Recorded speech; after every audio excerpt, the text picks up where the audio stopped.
Yo, yo, yo, yo, yo, what is up, Buffalo Fanatics, Bills Mafia?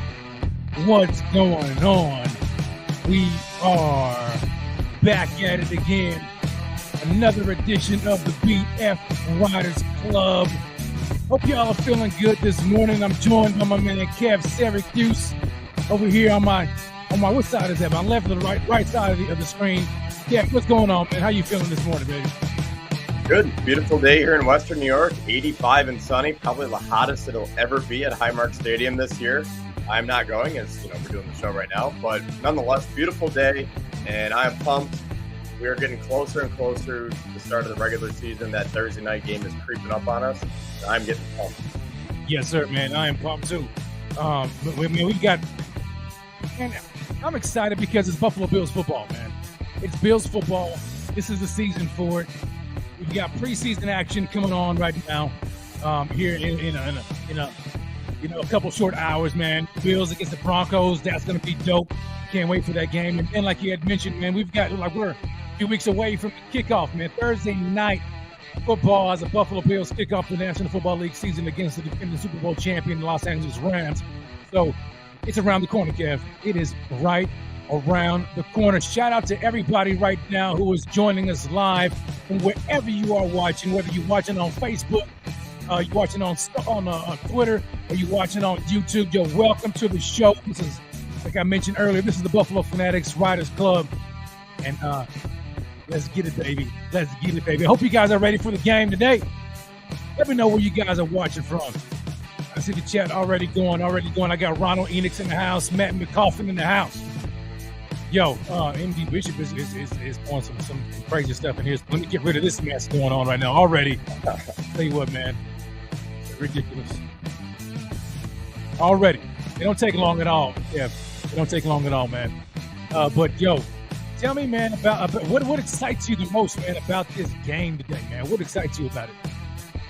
Well, I guess for starters, the starters are playing. So there's that. We have Josh Allen on the field today.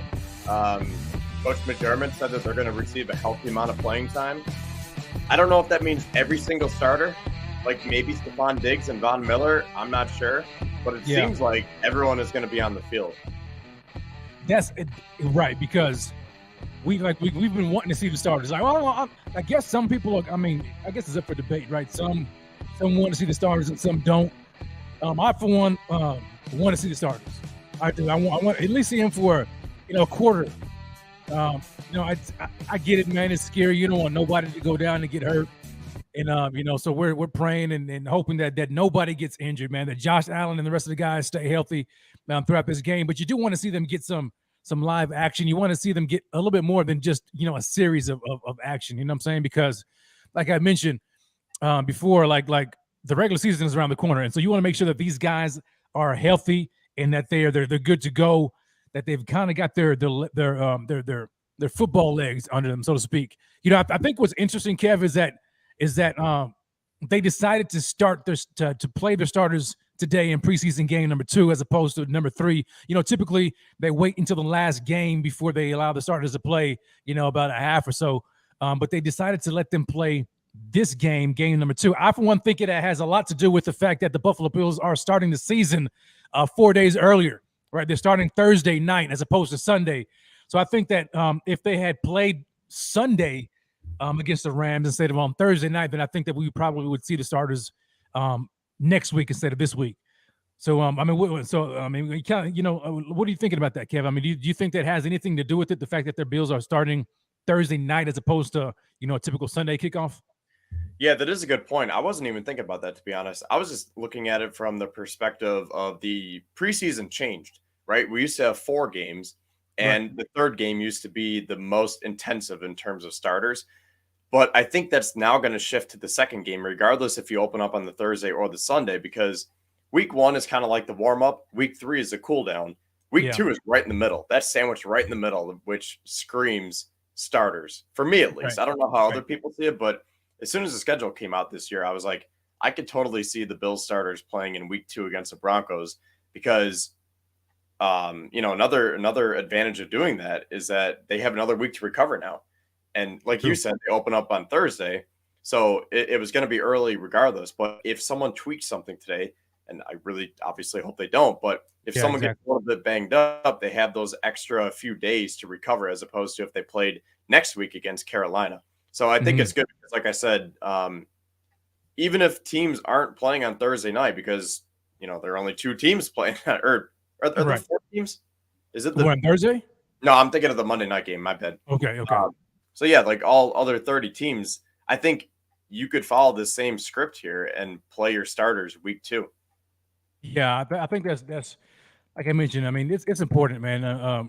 You want them to get some action, right? But yeah, week two. I mean, it's like I said, with it having 3 games instead of 4 now. You know what I'm saying? So I guess that middle game, like you mentioned, that sandwich in the middle, is important. So you want them to kind of you want them to play. The only thing about it is that today they're not going to go up against the Broncos starters. You know what I'm saying? So I was kind of hoping that we would get to see ones versus ones today.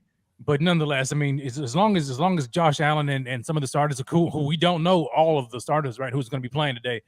Um, as long as they get some good reps, I think we'll be okay, man. And we can hopefully, knock out any kind of rust that they may have. But regardless, man, it's going to be good to actually see the starters play today. I mentioned this last week, Kev, that I, I, I'm slightly concerned, man, about the O line. You know what I'm saying? And again, we've got some more injuries across the O line, and guys are missing time. And so, like, I thought that it would have been very important, man, to have Josh behind, starting O line. You know what I'm saying? Like all 5 starters.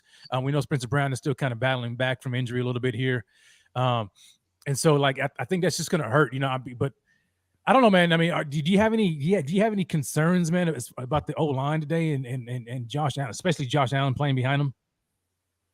Not really. I mean, I guess it's just the fact that I usually don't get too amped up for the preseason games, or I don't get too worried, too excited. I just try to ride it out right in the middle, Yeah, because I trust the Bills coaching staff and the strength and conditioning staff, and I trust Josh Allen that they're not going to do anything too extensive, right? Like, I don't think Allen is going to try to extend a play and put his body at harm. And even if the offensive line kind of falls apart, I think Allen is smart enough now, being 24, 25 years old. He's right. been in the league for multiple years. I think he's smart enough to say, hey, I don't need to impress this coaching staff or even the fan base anymore. I don't need to go make it an exciting play. I know Yeah, it's day. I know the yeah, fans are excited to see him, but I think he can just throw the ball away today. He doesn't have to hurdle anyone. He doesn't have to truck over a linebacker. yes, true. So even if the offensive line does fall apart, I think Allen and the rest of the Bills starters, for that matter, I think they're smart enough now to know when to just kind of blow it dead, because Hmm. be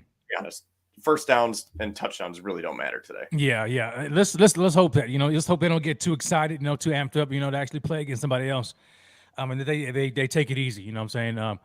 Because that's what we want, man. The last thing we want is for anybody to overdo it in preseason game. I mean, because like you said, the most important thing about it is making sure that all these guys are healthy come the start of the regular season as we open up against the Rams. So now, Kev, I think what's important right now is that let's kind of go back in time a little bit. Let's do a little recap, because we're gonna talk about, in case you guys didn't know, we're talking about the Broncos and the Bills today, all day, right? This is a pregame live show right now, and then on top of that, let me just plug this. I got to plug my man, because you guys may not know, but my man Pierre, the Kingpin. You guys want to watch, because he's coming up next right after the Riders Club. He's going to have a live game reaction show. So guess what? Your Saturday is going to be locked in right now. You got us right here at the Riders Club doing the pregame. You got live reaction by my man Kingpin with the Bills game against the Broncos. There's no better place to be right here than right here with the Buffalo Fanatics. So stay tuned to that. I can't wait to see what my man Pierre has to say. But so let's recap a little bit, Kev, about last week's game against the Colts, because I know there are some things that man, there was so much that happened in that game that it's hard to kind of cram into a show, right? That we want to talk about and we want to discuss. You had made mention of some players that had impressed you from last week against the Colts. Go ahead and share with us, man, some of your thoughts about some of the guys that impressed you last week. All right. Well, I tweeted this out after the game, and I have about 10 or 11 players on my list. So Yeah. I'll just go 2 or 3 at a time. So for starters, Khalil Shakir, I thought he looked great. And we talked about him a lot last week. And it was funny because I was mentioning maybe he could be that wide receiver 5 with McKenzie and Crowder, kind of platooning in the slot. And one of our other writers, Alex Spencer, made a good point afterwards when we were talking how McKenzie is good for man and Crowder is good at exploiting zone. So that's another reason why you could platoon those guys. Right. And I like that idea a lot. But then you get to the game, and I know it's just preseason, but Khalil Shakir really showed up. 5 catches, 92 yards. And it just seemed like every time, whether it was Case Keenum or Matt Barkley, every time they went to him, he was making a big play.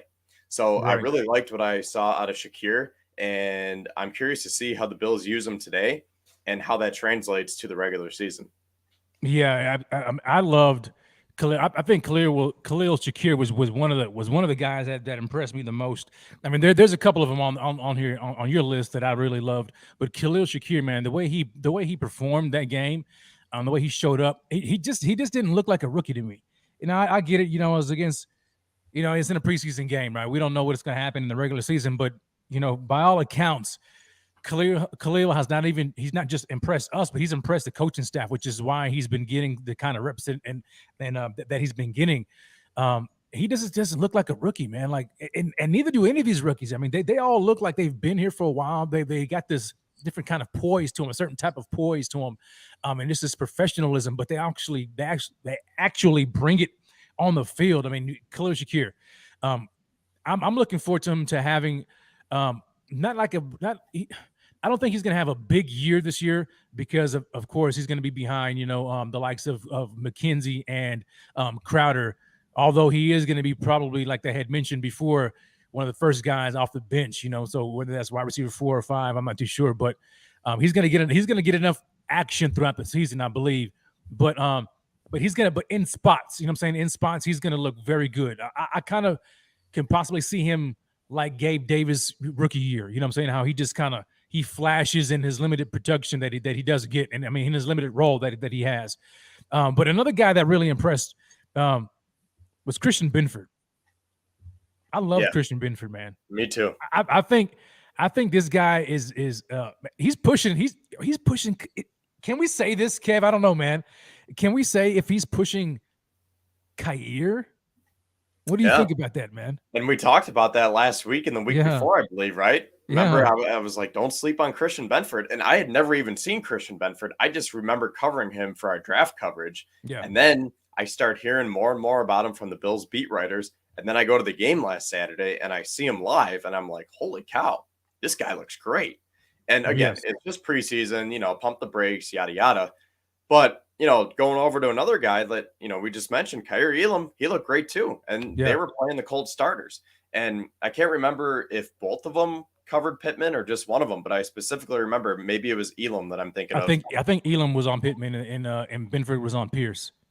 Oh, that's what it was. Okay, yeah. Because Elam had that beautiful pass breakup over Pittman, and then Benford did the same thing. And it seems like the Bills have advanced from the stage of, oh man, I hope these rookies can contribute this year, to all of a sudden, man, how much are we going to get out of these rookies? Because they all look great.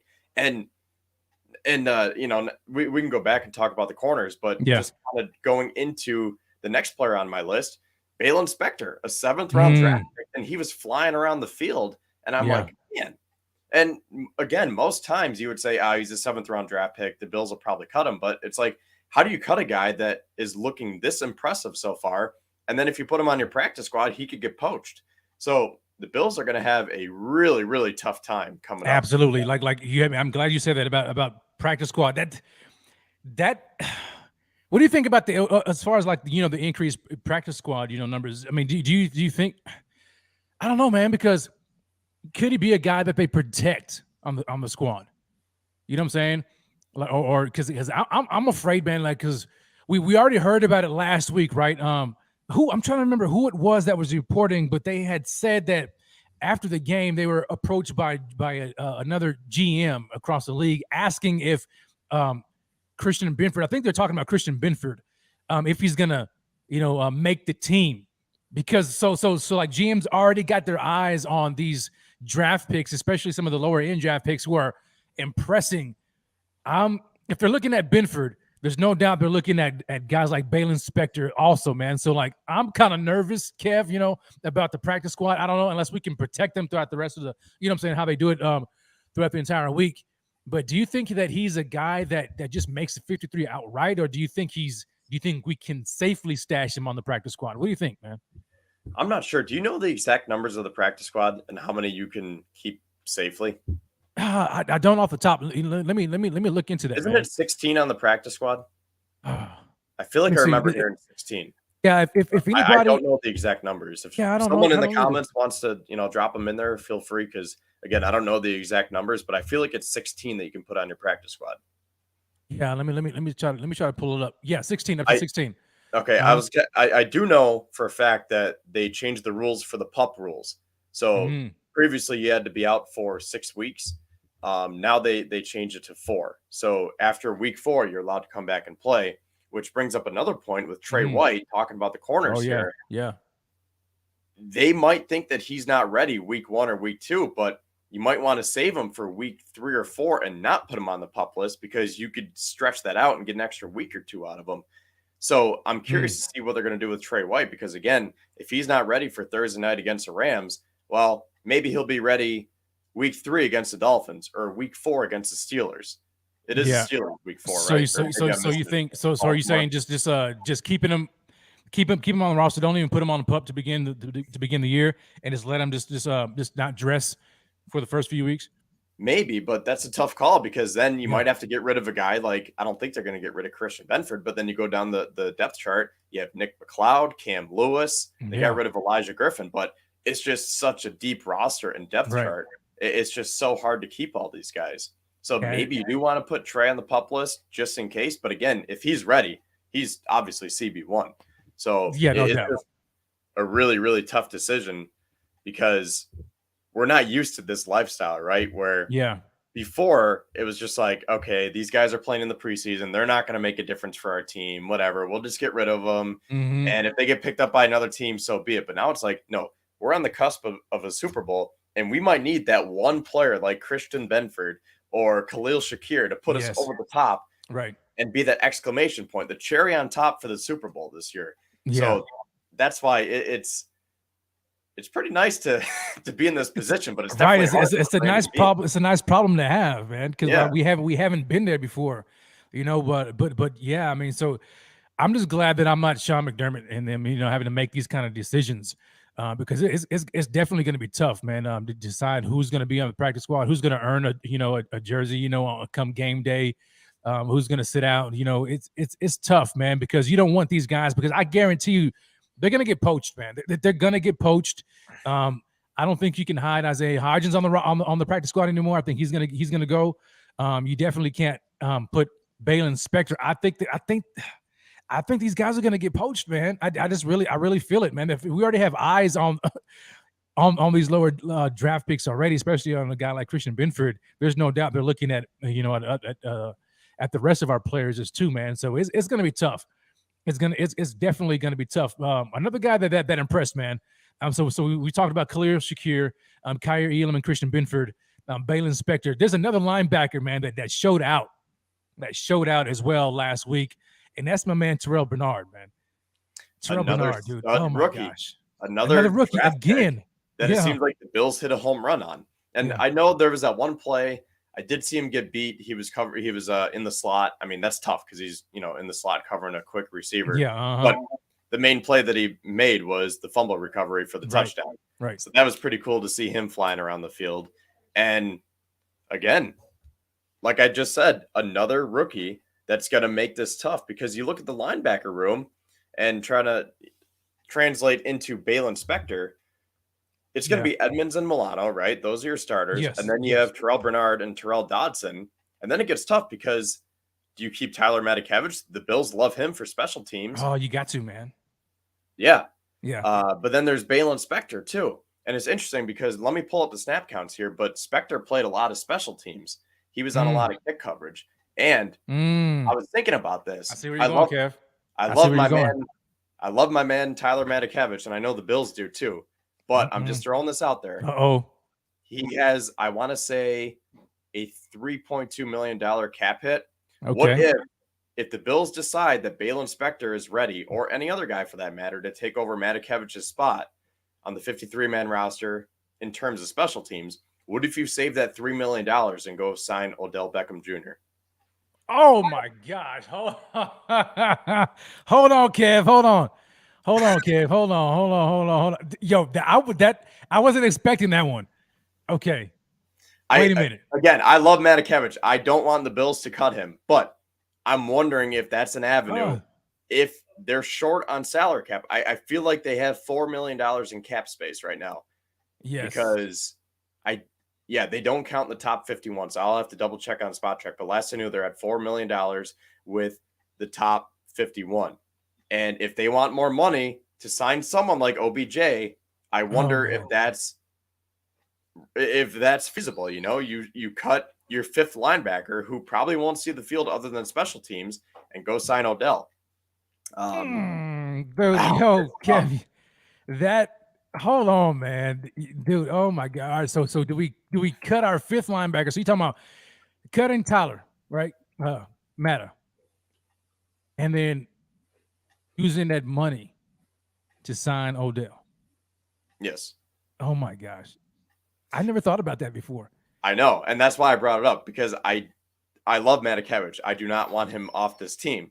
But in terms of a talking point for a show like this, what better talking point is that? When you think about it, though, because Balin Spector's been getting those special teams reps. And I mean, of course, you don't want to say that you can just replace a special teams core ace like Tyler Matakevich with a guy like Balin Spector. But if you're trying to, you know what I'm saying, you're debating like, dang, like if your eyes are already on OBJ and you want to bring him on a squad and you're trying to make some room, are you willing to let go of a guy like Matakevich?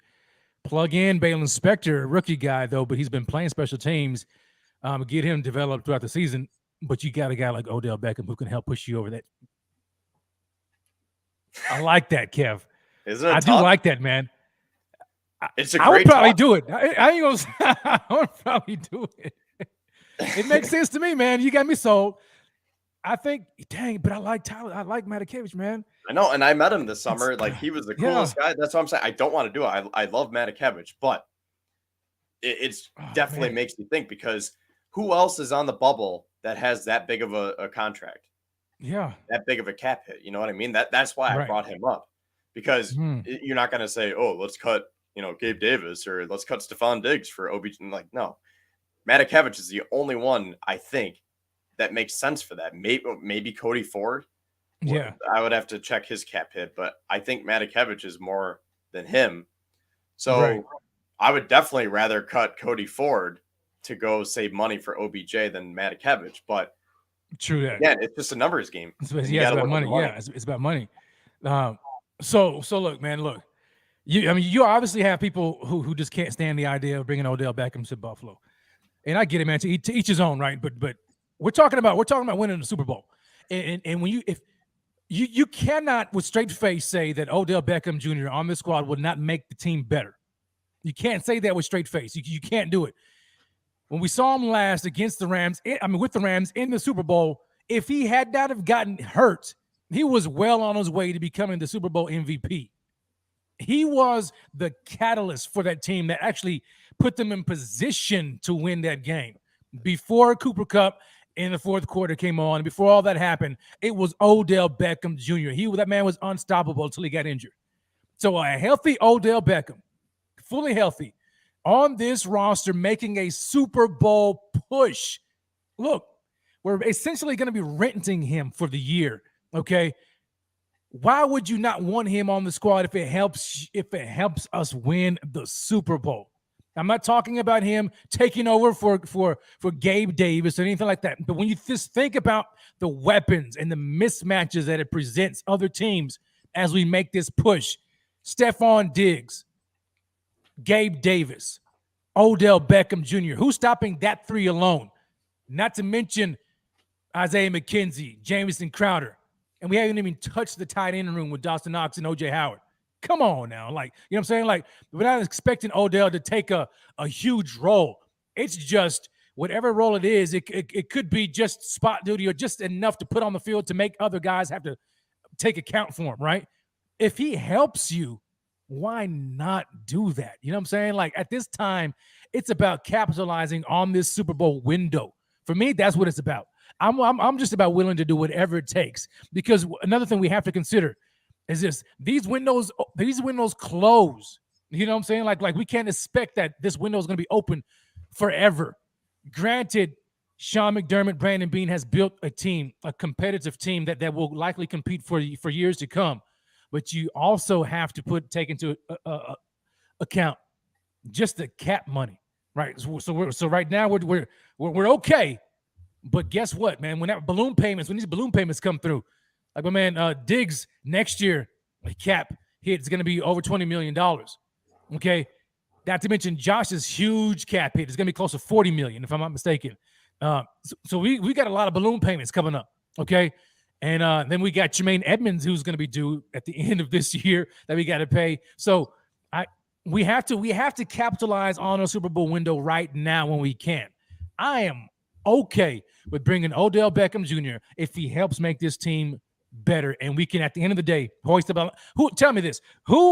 If the Bills do that, Kevin, if the Bills were able to bring Odell Beckham Jr. here and say it costs us a Tyler Matakevich, okay, for the year, and we end up winning the Super Bowl this year, are you going to be complaining about, yeah, we won a Super Bowl, but man, Odell Beckham Jr. was on the team, we shouldn't have gotten rid of Tyler Matakevich? Are you going to be saying that?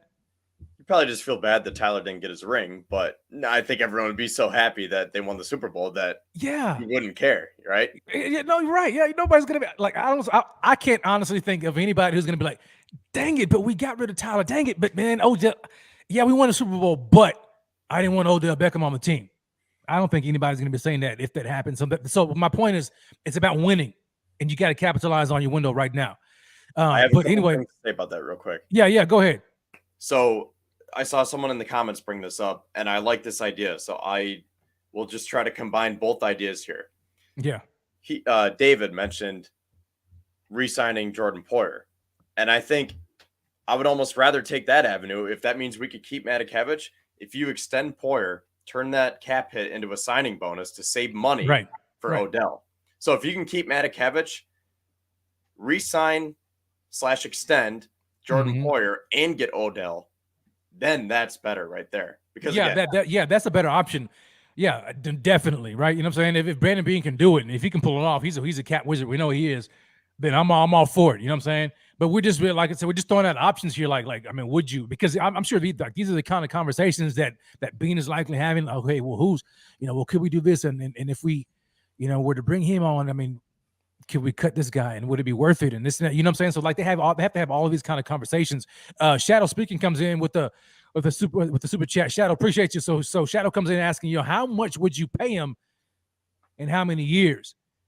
So for me, like, and I'm gonna ask you, Kev, 1 year deal. It has to be 1 year, right? Like I'm not signing for more than a year, right? You sign him for a year deal, and then granted, it's like you're not getting the full year because and obviously it just depends on when you bring him on. If you're gonna bring him on for the beginning of the season for the entire year, then yeah, fine. But if he's not going to be healthy until like November, then you basically just like, you know what I'm saying, putting him on the IR, and you're using an IR spot. You know what I'm saying? So you have to juggle that. Like, do you want to run the risk of missing out on him if you want to wait until the end of the of the year or closer towards that end of the year when he's ready, or do you want to bring him on the roster right now and then just like use up an IR spot until he gets healthy? I don't know, but I'm not signing him for more than a year. That's just me. And I think at this stage of his career, understanding that he's coming off of an ACL injury and that he's not going to be healthy until likely closer to the end of the regular season, teams are just not going to sign him for a lot of money. He's going to have to understand that he has to take just basically a prove it type of deal. You know what I'm saying? And it's not going to be worth much. And hopefully, he can, which is why I think for him, it makes sense to be on a team that's going to be competing for a championship because definitely he's going to be wanting to win a ring, right? But then on top of that, he wants to prove that, all right, he's productive enough or still that kind of guy to where he can earn himself another contract starting next year. So it's going to be very interesting, you know what I'm saying? But I can't see Brandon Beane signing him for longer than a year, especially when you have a guy like Gabe Davis, right? And Khalil Shakir as a rookie, you know what I'm saying? So I don't know. We'll see. Here's real quick, Cap. Here's another thought. We've got Jamison Crowder on a year deal, right? He's on a 1 year deal. Is that right? Yeah. 1 year. And then McKenzie on a 2 year, who we can possibly get rid of at the end of the year. No. Not Lil Dirty. You wouldn't do that? I mean, I'm just thinking out loud here. Would you? Face of the franchise. No, you can't do that. If you have Khalil, who's a younger guy, who they're obviously going to be grooming to be the slot, Jameson's not going to be here past this year anyway. Could you sign Odell to a 2 year deal? I wouldn't do it because I think the main thing that you're trying to do is, yes, you're trying to get insurance for a Super Bowl run, but Odell, like you said, he's playing for a new contract, right? Like he's trying to build himself up again to say, hey, look, I can rebound from this torn ACL and a couple of my down years towards the back half of my career with the Giants and then the Browns. I can still be that stud wide receiver that is making amazing one-handed catches. So you think by pairing him with a quarterback like Josh Allen and an offense like the Bills, Odell is going to play so well that he is going to go out and get double-digit figures, right? Like he's going to go out and say, I can't even think what the market is right now, but yeah. Okay, well, Diggs, he's signed for $24 million, right? Odell's going to say, hey, I played so well that I want at least, I don't know, I'm just going to throw this number out there, like 15 to 17 a year, right? Mm-hmm. Maybe even 20. I can still be a top wide receiver in the league. And so my question, Kev, he would probably want over 20 a year. So that's why I'm just going to sign him for 1 year, try to get insurance to the Super Bowl, and then take it from there. And he will probably go elsewhere. Yeah. But my thing is, I guess it all depends on when he's healthy, right? Like when in the season would he be healthy? Because my question would be, would he have enough time in the regular season based upon his timetable to actually, you know what I'm saying, like get that type of production to earn a big contract after next year, you know what I'm saying? Or would he have to, by virtue of his timetable, sign a 2 year deal, you know what I'm saying, with the team and use next year as his proven season, you know what I'm saying, where he's fully healthy for the entire season, you know, hypothetically speaking, right? And then to earn that type of contract after the 2023 season. You know, so I guess it just really depends on when he comes back this year. If it's November, say it's around like the start of November, then I think he'll have enough time, right? Because I mean, let's just say I'm looking at week 9 is against the Jets. That's November the 6th. So let's just say week 10, week 11 is like around November 13th or the 20th when we play the Vikings or the Browns. So he'll have essentially, you know what I'm saying, from week 12 all the way through the rest of the regular season and into the playoffs. So that could be ample enough time and enough opportunities for him to prove, that he's worthy of a bigger contract if he only signs a 1 year deal with the team like the Bills this year. I mean, even if he comes back on Thanksgiving, say he comes back November 24th against the Lions, he still has 7 games in the regular season, and then you would hope at least 3 in the playoffs, right? So that could be 10 games right there. Yeah. And I think that would definitely be enough. Yeah, now, I will say, looking on both sides here. So let's take the side of signing him first. So I could see it both ways where you would sign him in November because that way you know more about your team. And maybe in that case, you say, we really don't need Odell. But then you could look at that and say, well, he would be nice for insurance. So let's go sign him. Great. We're going to move some money around. We're going to sign him. He's here in November. Mm-hmm. If you sign him now, that could be good because then he would be able to get acclimated with Buffalo, with the training staff, with the strength and conditioning coaches. And we know how great the Bills are with sports science and their doctors and their strength and rehab and all that stuff. So they might say, hey, if you're going to play with us, we want to rehab you for the next 2 months. We want you in our facilities doing all of our workouts and our rehab, and we're going to get you strong so that you're ready to play the first game of November or whenever they put that timetable on them. So that's another advantage. And then he can learn the playbook and he can start hanging out with the guys. He can go hang out with Diggs and Allen. I mean, imagine Josh Allen, Stephon Diggs, Von Miller, and Odell going out in Chippewa or whatever. I mean, I don't think they will, but imagine just seeing the 4 of them out, I mean, years ago, the Bills used to market their running backs. I love Fred Jackson and CJ Spiller, but they were like the face of the franchise. Now you have 4 of the top guys in the NFL. But okay, so on the flip side, with all this Odell hype, I don't want to say that he is needed. I think it would be nice. And I think it actually kind of helps that he is recovering from an injury because it gives you time to think. If you don't want to sign him, like I was just saying, if you don't want to sign him right now and get him into your facilities, you have a couple months to make that decision. And like I was saying, you could either look at it and say, yeah, this is some great insurance. Let's go sign him. And then he can be part of our Super Bowl push. Or this is the biggest problem. And I've seen some people talk about in the comments. He would be hindering the growth of our other receivers. I mean, we've been talking about it all offseason. How does it fit in with McKenzie and Crowder trying to figure out the slot? And then you have Shakir going for wide receiver 5, maybe. I mean, you might want him to have a bigger role. And then you have Isaiah Hodgins coming up. So where does Odell fit? Because he's Odell Beckham Jr. He's definitely going to be in the top 3, right? Maybe 4, because they usually use the slot as wide receiver 3. Right. So he's definitely going to be in your top 4. That means probably Crowder, Shakir, Hodgins, if he makes it, and Coomer will all get pushed down. So, and maybe McKenzie, based on how they use him and Crowder. So if that's the case, let's just say all those guys, other than Diggs and Davis, would you want to push down all those other guys, especially if they're having a great season? That's tough. Yeah, exactly. That's tough, man.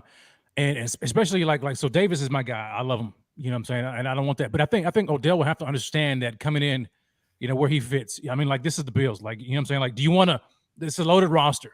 I get it. He's Odell. He's a good player, a very good player. But you have to understand where he fits. Like, do you want to win a Super Bowl, or do you want to be with, like, the Jacksonville Jaguars? You know what I'm saying? And you get a chance to start, but you know what I'm saying? But, like you're with a team that's not competitive. You know what I'm saying? Like, so he have to – I mean, it's going to be up to him, too. He has to decide, what is important for him right now. But hey, I mean, he has Von Miller who's pushing for him. You know what I'm saying? So – we'll see. We'll see. Scott Blakely put a good point up here, but about it not really making sense until October. If Diggs or Gabe goes down, you know what I'm saying? Which obviously, and that's why Kev had made the point, about it being insurance. You know what I'm saying? So I don't think I would sign him the beginning of the season. Like right now, I don't think I would do that. I would probably wait until mid-season around there or whatever. Just kind of keep in contact with him and his representatives.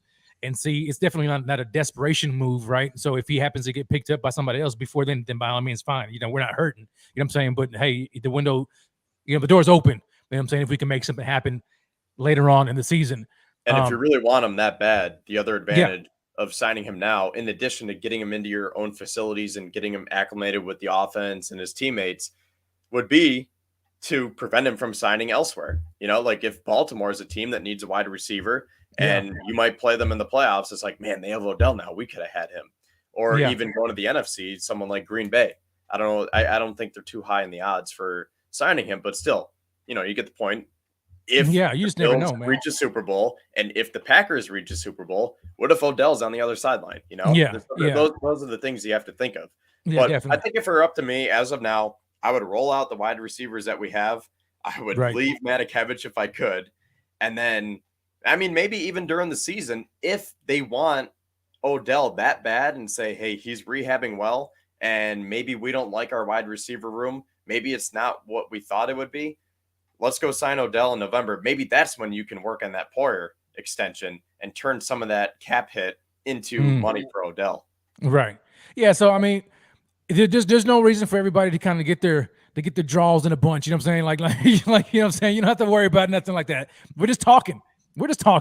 You know what I I'm didn't saying? mean to start all this chaos. Yeah, man. This is conversation, man. We're just having conversations about some things that could happen. You know what I'm saying? We are just talking.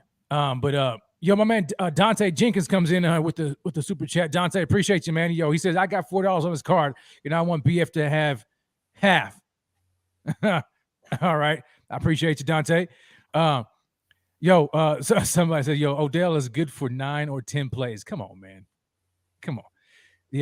Anyway, I think it's an interesting thing, man. It's interesting conversation, just to have, when you just kind of dreaming about, man, can you imagine what it would be like if we had XYZ player, you know what I'm saying, on the squad. But let's keep it moving, man. Let's talk about some more of the players, man, that impressed from last week. There's a guy here that's popping off the screen, for me, looking at your tweet from last week, as we kind of just recap a little bit here about last week's game before we really dive further into this week's today's game here against the Broncos. But man, my man Boogie Basham, man, really popped last week. Before we get into the defense, can we talk about Isaiah Hodgins just because we're talking about the wide receivers now? Oh yeah, go ahead. So Hodgins looked great, and I wanted to bring this up because I wanted to ask you. I was thinking about this the other night. Mm-hmm. If Hodgins is playing as well as he is, like if he comes out and has another great day, what do you have? 9 catches for 77 yards, I want to say. I'll have to double check on that, but yeah, he was great. And I got it right here. Yep, 9 for 77, 8.6 average. Mm-hmm. So if he continues to impress, could Hodgins be wide receiver 6? Kumerow gets bumped down to wide receiver 7, and now Kumerow is fighting for that last spot. Yeah, I think it's quite possible, man. Just because, we've seen flashes out of Hodgins. You know what I'm saying? And I get it. People are like, yo, but he's, he hasn't really done much. And this is preseason, and of course I get it. But when you look at his draft profile coming out of college, I mean, there's a reason why Brandon Beane drafted him, right? He has talent. I mean, the guy, he just hasn't been healthy. Unfortunate, right? But now we're starting to see him flash in camp. We saw what he did in the last week in the game. He looks very good. And he's young. You know what I'm saying? So if it comes down between him and Jake Kumerow, even though Jake Kumerow provides a lot, on special teams, you look at Hodgins, who actually got some special teams reps as well.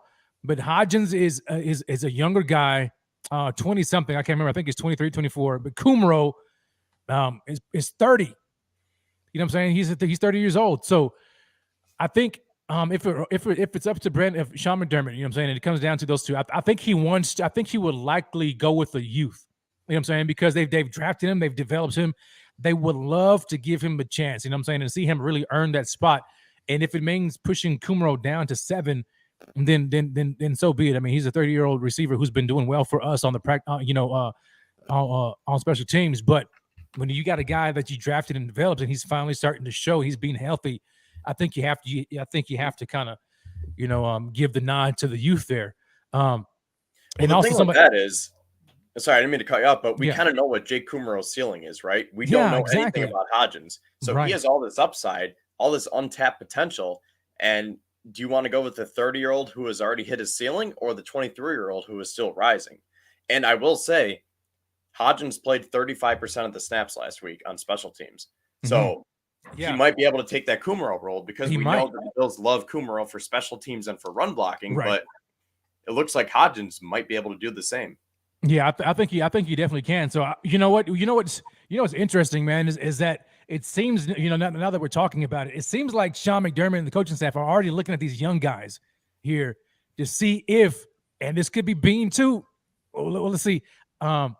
But it seems like they're looking at the younger guys and trying to see if they can replace some of the vets, right, at these positions. So we talked about Balin Spector, you know what I'm saying, getting reps versus Tyler Matakevich, right? And then now we're talking about Isaiah Hodgins versus Jake Kumerow. So Matakevich and Kumerow have been special teams aces for a while here on the squad. Could they be replaced by the younger talent? You know what I'm saying? And even make some more room, some more cap space. I don't know. We'll see what happens, man. That's interesting. Now that we're talking about that, it just kind of has my wheels turning right there, saying, "Oh man, maybe they're trying to see if these younger guys can replace some of the older vets that have been taking those positions for so long here." one thing I want to mention, man, is Scott Blakely comes in. Scott Blakely in the house. What's up, Scott? So he brings down with a super chat. Appreciate that. And he says, yo, can you imagine? And he's talking about us in Odell Beckham Jr. talk, man. Scott, it's going to be okay. Calm down. I'm just kidding. So he says, yo, can you imagine having Diggs, Davis, McKenzie, Knox being thrown to by Josh Allen? Oh, yeah, we already do. Already a Super Bowl team roster, guys. Mount up. You're right, Scott. You're absolutely right. This team is already Super Bowl ready, man. You know what I'm saying? So there's no question about that. But is it okay to be a little bit greedy, man? You know what I'm saying? To want a little bit more. You know what I'm saying? Like if one guy can make you that much better, like can it really be that bad? You know what I'm saying? Like unless he's just like a complete cancer in the locker room, which I doubt, you know, Odell Beckham Jr. would be, especially with a guy like Von Miller and the whole veteran presence we already have. He's not gonna disrupt that ship. You know what I'm saying? So I wouldn't be worried about that. But yeah, you're right, Scott. You know, we do definitely already have a Super Bowl roster as it stands right now. We got another super chat coming in, Kev. You know, my man William on YT comes in talking about Greg Rousseau, 6'6", 260-pound Rousseau getting tips from two-time Super Bowl champ Von Miller has me feeling bad for other teams. Oh man, let's talk about Greg Rousseau real quick, man. As we make a transition to the defensive side of the ball, especially some of the defenders that impressed last week. Kev, what type of ceiling, man, do you think Greg Rousseau has? And what type of impact do you think that I almost said Von Miller is having on my man Groot so far this year? A lot. And that goes back to what we talked about a few weeks ago on this show, how Von Miller is great for the Bills because even if he doesn't put up 20 sacks, that's okay because he could have 12 sacks this year, but just his presence on the field is going to lead to, I would say, at least, I don't know, maybe we'll just say 10 more sacks from guys like Greg Rousseau and AJ Epinesa and Boogie Basham and Jordan Phillips and Shaq Lawson, because offensive linemen and tight ends, if they line them up that way, they're going to be so zoned in on Von Miller. They're going to be so preoccupied with him that that's going to open up lanes for guys like Greg Rousseau and all those other guys that I just mentioned. Even like Ed Oliver, someone who we haven't seen big numbers from, but I think Ed Oliver is ready to just break through this year. And I think, again, just having Von Miller on that defensive line works so well in so many different ways. He's gonna have an impact on across the entire defensive line, not just our pass rushers, but you have kind of seen him taking Groot, man, and just kind of under his wings, man. We've already heard him talk about feeding them gunpowder and gasoline. I'm saying, and he's talking about how he's basically a special guy. Like he just sees so much potential out of Greg Rousseau.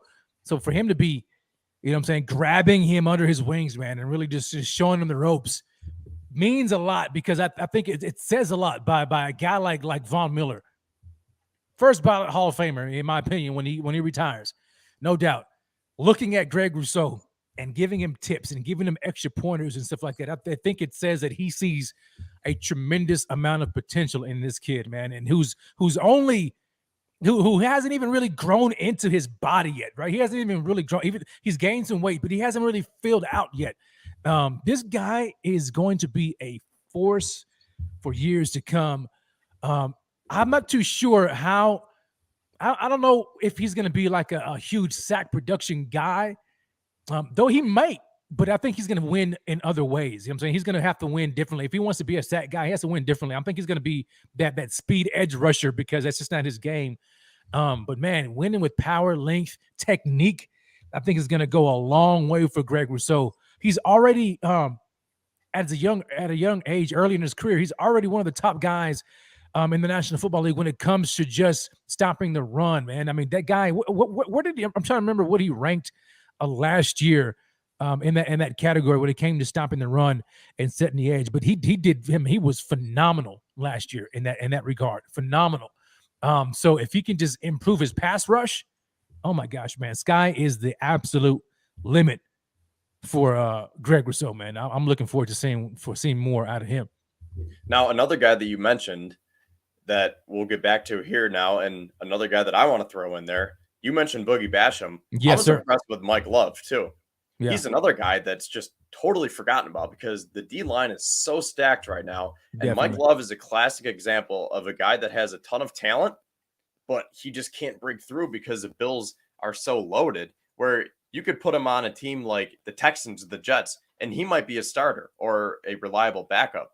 But right now, Mike Love is probably like the 10th defensive lineman, and he is definitely on the roster bubble right now. But I thought both of those defensive ends looked really, really impressive last Saturday. Yeah, I mean, because let's be honest, man. The D line is absolutely stacked right now, stacked from top to bottom. We have we can go second wave defensive line, and these guys on the second wave of the defensive line could start on a number of defensive lines across the National Football League. Boogie Basham, dude, when watching him bend that corner when he came and got that strip sack. Rico said, he said he had said before, he said, it looked like a vintage Jerry Hughes coming off, and I guess it probably has a lot to do with him wearing number 55 too. But man, the way he came off that corner, man, and bent that edge, you know what I'm saying, and ripped underneath that offensive tackle, man, it just looked like, oh my gosh, like this guy's been putting in a lot of work because we didn't see that out of him last year. He was overweight, wasn't really prepared. This year, he looks like he is ready to actually become a pro, and to have him also, man, we've got him. Along with Rousseau, AJ Epinesa, now he has to show up, right? But man, what did you see out of Boogie Basham that makes you feel good about his potential in this team? I think he just looked another year older and more mature, right? Like last year, we really didn't see much out of him in his rookie year, and that was the whole thing with the Bills. They went with the youth movement on the defensive line, and they proved. The season proved that they needed to have that veteran finisher. And that's why you go out and get Von Miller, Shaq Lawson, Jordan Phillips, Daquan Jones, Tim Settle. Because as great as Greg Rousseau and Boogie Basham and AJ Epinesa can be, and I'll throw Mike Love in there too. Mm-hmm. That's how Rico loves Mike Love. They're not ready yet, or at least they weren't last year, right? Right. They couldn't get Mahomes on the ground when it counted. So there we go. Mike Love, baby. So you go out and get those guys, and that's going to speed up the maturation process for guys like Basham and Epinesa. Yeah. And I can't remember if you mentioned this, but Bruce Smith was at practice the other day too, and he was teaching. So now you have Von Miller and Bruce Smith teaching you guys some different pass rushing techniques. I mean, whew. Yeah, I know it, man. It's scary when you think about the defensive line, and how stacked they are, how dangerous they can be, and how dominant they can really be. I don't think we've ever had a defensive line like this, man. And granted, we haven't seen them in a regular season game, but when you just look at them on paper, and you just read the names, off the list, and you go all the way down about 10 deep, right?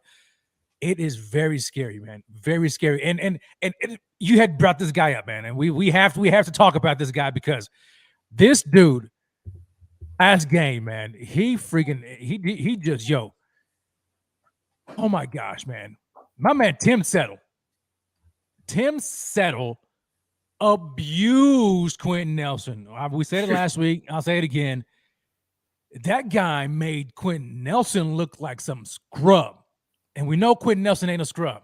That guy is an all-pro offensive guard, right? But Tim Settle backed that thing up, man, all the way into the lap of Matt Ryan. Pushed. I think he probably caught Quentin Nelson off guard. I don't think Quentin Nelson thought that Tim Settle could do that, but he just abused him, man. When you got a guy like that, man, on the inside of your defensive line, that has to do a whole lot for guys like Ed Oliver, right? Who could likely be getting these one-on-one matchups, because when you see a guy who's pushing a pocket like that beside you, he's going to have to get some attention, right? Offensive linemen are going to have to pay some close attention to Tim Settle. Maybe he starts getting double teamed, which means the guys like Ed Oliver are going to be one-on-one, getting one-on-one matchups, and we know how good Ed Oliver is when he's one-on-one with somebody. It just bodes well for the entire defensive line, man, and also not just the defensive line, but the guys behind them, guys like Tremaine Edmonds, who could be poised to have a very good season as well when you have guys like Daquan Jones and Tim Settle in front of him. What do you think? What do you think, man? Do you think that these guys can make Tremaine Edmunds be the linebacker that so many of us have been expecting him to be coming into year 5? That's a good point, because one of the main knocks on Edmunds has been he gets sucked up by these blocks, right? He can't get off his blocks. Right. And I think a large part of that is that the defensive line has never been that stout in order to free up Edmunds. And I think it's Edmunds' fault partially, but I think you can also look at a guy like Star Lotulelei. He was supposed to be the big, he was like what's the word? Just the big body to clog up. Yeah, that space eater, man. The space eater. There you go. And Edmunds was supposed to be able to bounce off of that. And Lotulelei never really did his job. And I think that made Edmunds look worse. But now you get someone like Tim Settle, who, let's not forget, he was college teammates with Tremaine Edmunds. So they might be able to use that chemistry and bounce off each other again. And that might be able to have Edmunds fly around a lot more than we've seen in the past. Yeah, I definitely think that he's going to look. I think Tremaine is just licking his chops right now. He's like, finally, I have, a dominant defensive tackle in front of me. Namely, one tech between him and tackles. Yeah, him and Daquan Jones. He's like, yo, I can finally be free to roam. Both him and Matt Milano. These guys are going to be free. Like, they could probably just hit the hole, man. Just go downhill. And not have to worry about guys coming up into the chest, man. And I think that this could be potentially setting up Tremaine Edmunds for a not only a Pro Bowl caliber season, but man, he could potentially become an all-pro linebacker, man, with this type of defensive line in front of him, if he's able to take advantage of it and grow from some of his mistakes last year and years previous. Would that be on my mama? On my mama? Tremaine Edmunds, all-pro? Okay. See, it don't take me much, Kev. It don't take me much to get excited. Okay, so even if it's second team, it's all right. Here we go. I'll do it. I ain't scared, man. I'll do it. Kev, my man Kev Siracuse, he pumped me up. He got me to it. I'm gonna do it anyway. On my mama. This year, with the revamped defensive line in front of him, with Tim Settle, Daquan Jones, Ed Oliver, Von Miller, Greg Rousseau in front of him, my man Tremaine Edmunds, I know I've been hard on him. I know I have. But this year, with the defensive line in front of him, Tremaine Edmunds is going to have not just a Pro Bowl season, he's going to have an all-pro season en route to getting a huge payday with whoever team signs him, whether it's the Bills or somebody else. He's trying to make that money. And so this is going to be the year when Tremaine Edmunds has an all-pro season. Bank on it, on my mama, baby. On my mama. There we go. There we go. All right. If I'm wrong, I'm wrong. I don't care. But I'm feeling it, man. I'm feeling. Somebody says, yo, Nominee comes and says, yo, Rev about to lose money on this head mistake. This show was recorded on August 20th. I ain't putting no money on it, baby. So, I ain't losing no money. You know what I'm saying? This is all entertainment, man. I was all having fun. But, Nominee, you're a fool.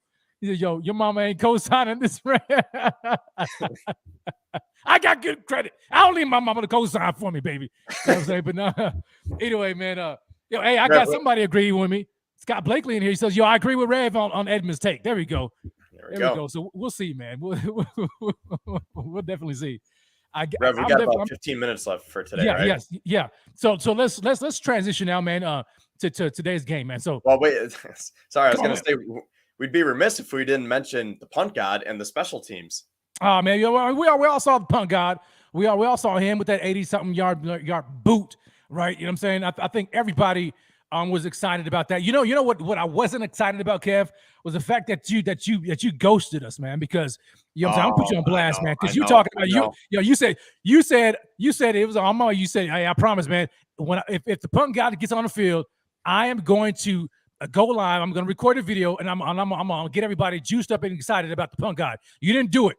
I know. You didn't do it, Kev. I know. I was a coward. It was the low point in the game, and I looked at my friend. I was like, I look like an idiot if I do this now. The Bills are stinking it up right now. And then I forget. I forget to even take my phone out to get a video because I'm not used to getting a video of a punter, right? Because Matt Hawk is usually just shanking him a few yards. But all of a sudden, I'm just like, I'm watching this thing, and it's just not coming down. It's just, it keeps ascending, and it's a perfect spiral. And he dropped it at the 8-yard line Like I know officially it went as what, like a 62-yard punt with the net yards and all Yeah, of the net that. yards, But from the point of where he dropped the ball on his foot to where it landed in the end zone, I counted 95 yards. He That's kicked it from like insane. the 5, right? From his own 5 or 7-yard line, right? Around 8, there. yeah, right. It went from Uh-huh. the 8 to about 3, 4, 5 yards deep in the end zone. It was insane. Insane. Now, real quick, I just want to say before we transition in today's game, the other thing I noticed about special teams, all 3 guys that returned kicks were running backs. And I know Tavon Austin and Marquez Stevenson didn't play, but I thought that was pretty interesting that they had James Cook, Duke Johnson, and Raheem Blackshear, who was another player that really impressed me. And I feel bad for him because I think it's kind of in line with everything else we've been saying with the positions on this Bills roster. It's just so hard to make it because Blackshear looks like he could be a nice player, but where are you going to put him?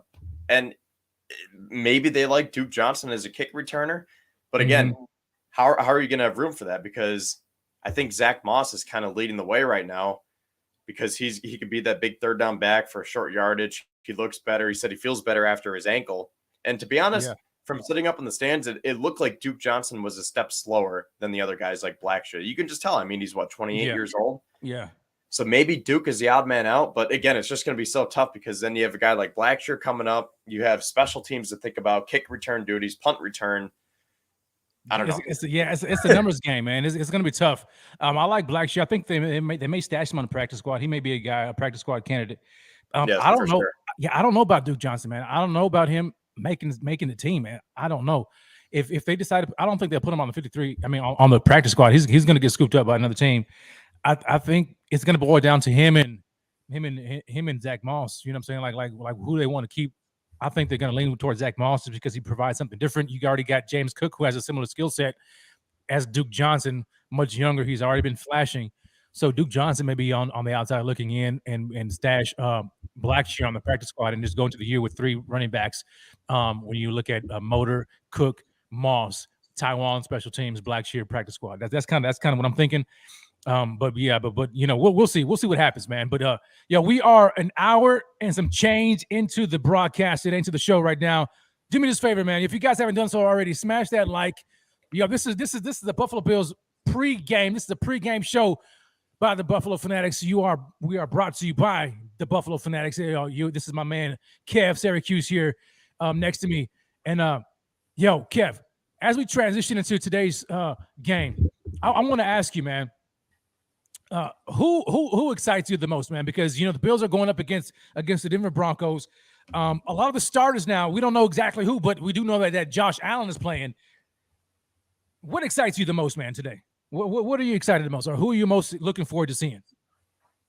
I'm going to go with a really, really unpopular opinion here because I think we're all excited for James Cook and Isaiah McKenzie. And if Diggs plays, have we seen a report? Is Diggs playing? I saw Von Miller is out. Is Diggs playing? No, I'm not too sure. I hadn't heard about that. Okay. Well, you try finding that. I'll just keep talking about this. So, McKenzie, Crowder, I'm interested to see how they work that. Blackshear again. I would love to see how he performs again. Going over to the defense, you have Kyrie Elam, Christian Benford, maybe if Dane Jackson plays today. So I'm really excited to see everyone. But the one guy, as soon as you asked that question, do you know who I was thinking of when you asked? I feel like you won't be able to guess. Who you're most excited to see? Yes. So you said I probably won't guess it. You might be able to. I mean, it's not that out there, but I'm just very interested to see how he performs because it kind of ties into something I noticed last week. OJ Howard? OJ Howard. There you go. So OJ Howard, unfortunately, Dawson Knox is dealing with the death of his brother. That's terrible. Yeah. It's heartbreaking. No words can describe for people like us who aren't actually part of the family or the friend group because we've all lost our fair share of loved ones, but it's just you can't put it into words. So hopefully they can get through this quickly. And with the love of Bills Mafias, all the donations are coming in for Dawson Knox. I mean, what better fan base to be a part of for Dawson Knox right now? Absolutely. But on the flip side for OJ Howard, he's probably going to get the start today, right? Yeah. It's just him, Tommy Sweeney. They got rid of Weidermeyer. There's Quentin Morris. So I think OJ Howard's going to get a lot of snaps today, and I want to see what he can do because he's supposed to be the big tight end too behind Knox, right? He's True. supposed to be the complement to Dawson Knox. Well, last week he was out there for the final drive, and I looked at my friend. I was like, "That's OJ Howard out there. He's number 8." I was like, Why is Howard out there for the final drive? Is he losing snaps? Is he falling on the depth chart? Or maybe they just want to see him in different scenarios, different situations. So I'm very curious to see how they use OJ Howard today and if he can step up, because we've heard that he really hasn't done a lot to impress, but he hasn't not impressed either. He's just kind of been there. He's made a few plays. He's been all right. But I think today is a great opportunity for OJ Howard to go prove why he can be a big weapon for this offense. I'm glad you brought him up, man, because, he's just been quiet, right, all camp.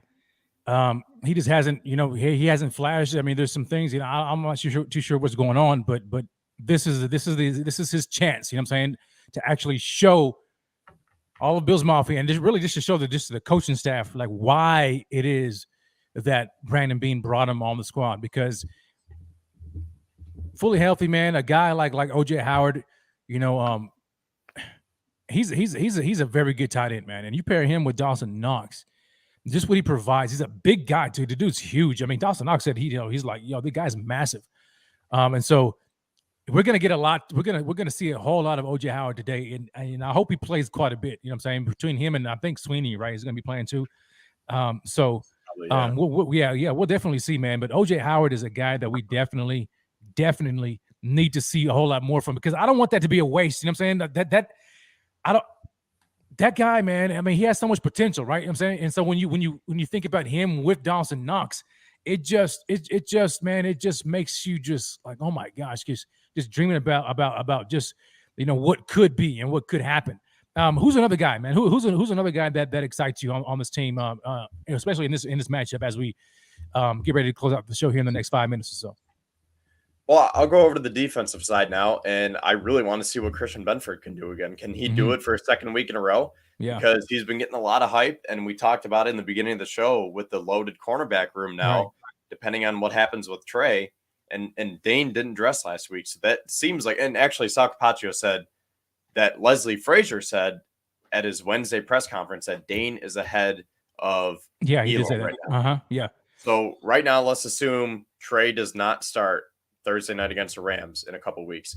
Dane Jackson is CB1, and then Kaiir Elam, Christian Benford, Cam Lewis. I don't know. I think it would be Elam, but I think today's a big opportunity for Benford to prove that last week was not a fluke and that he can play in this league.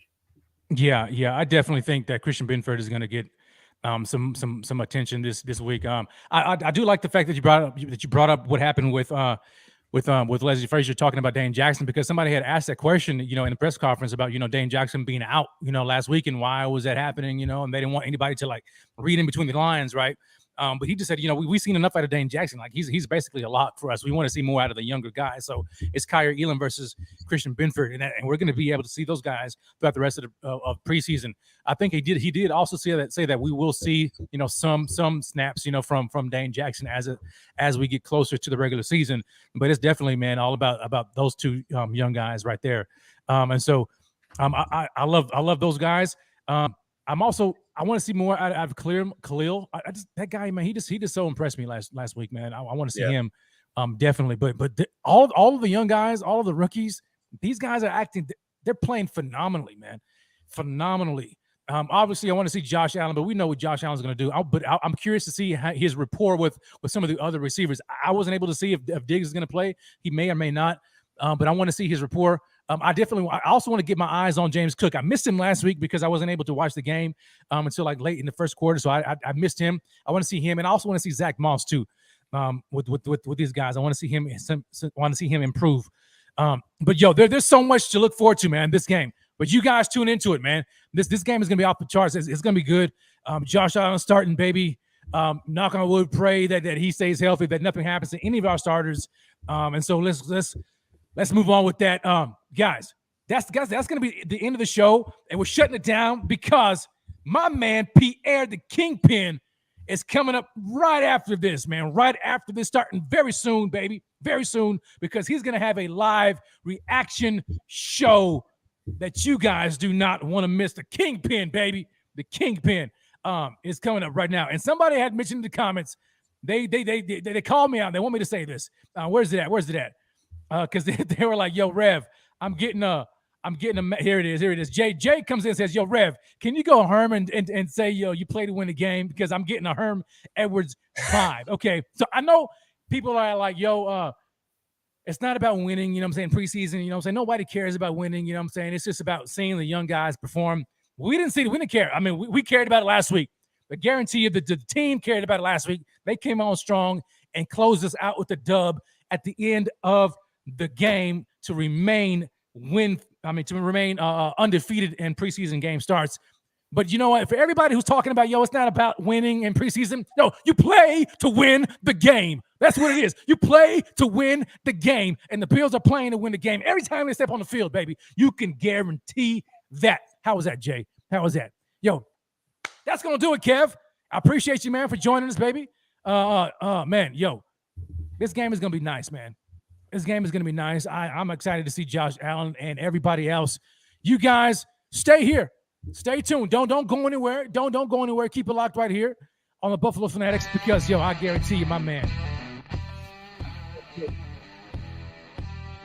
Hold it down. Live reaction game. You want to see that? There's likely going to be a post-game show, too. Rico's probably going to pop in, after the game. So you just might as well keep it locked with Buffalo Fanatics all game long, okay? All game long, all day long. And enjoy the game. All right, so from Kevin Siracuse, myself, Rev, and the Buffalo Fanatics, we will see you guys again next week, baby. Until then, God bless. And as always, go Bills. There you go. Go Bills, baby. Go Bills. And we out.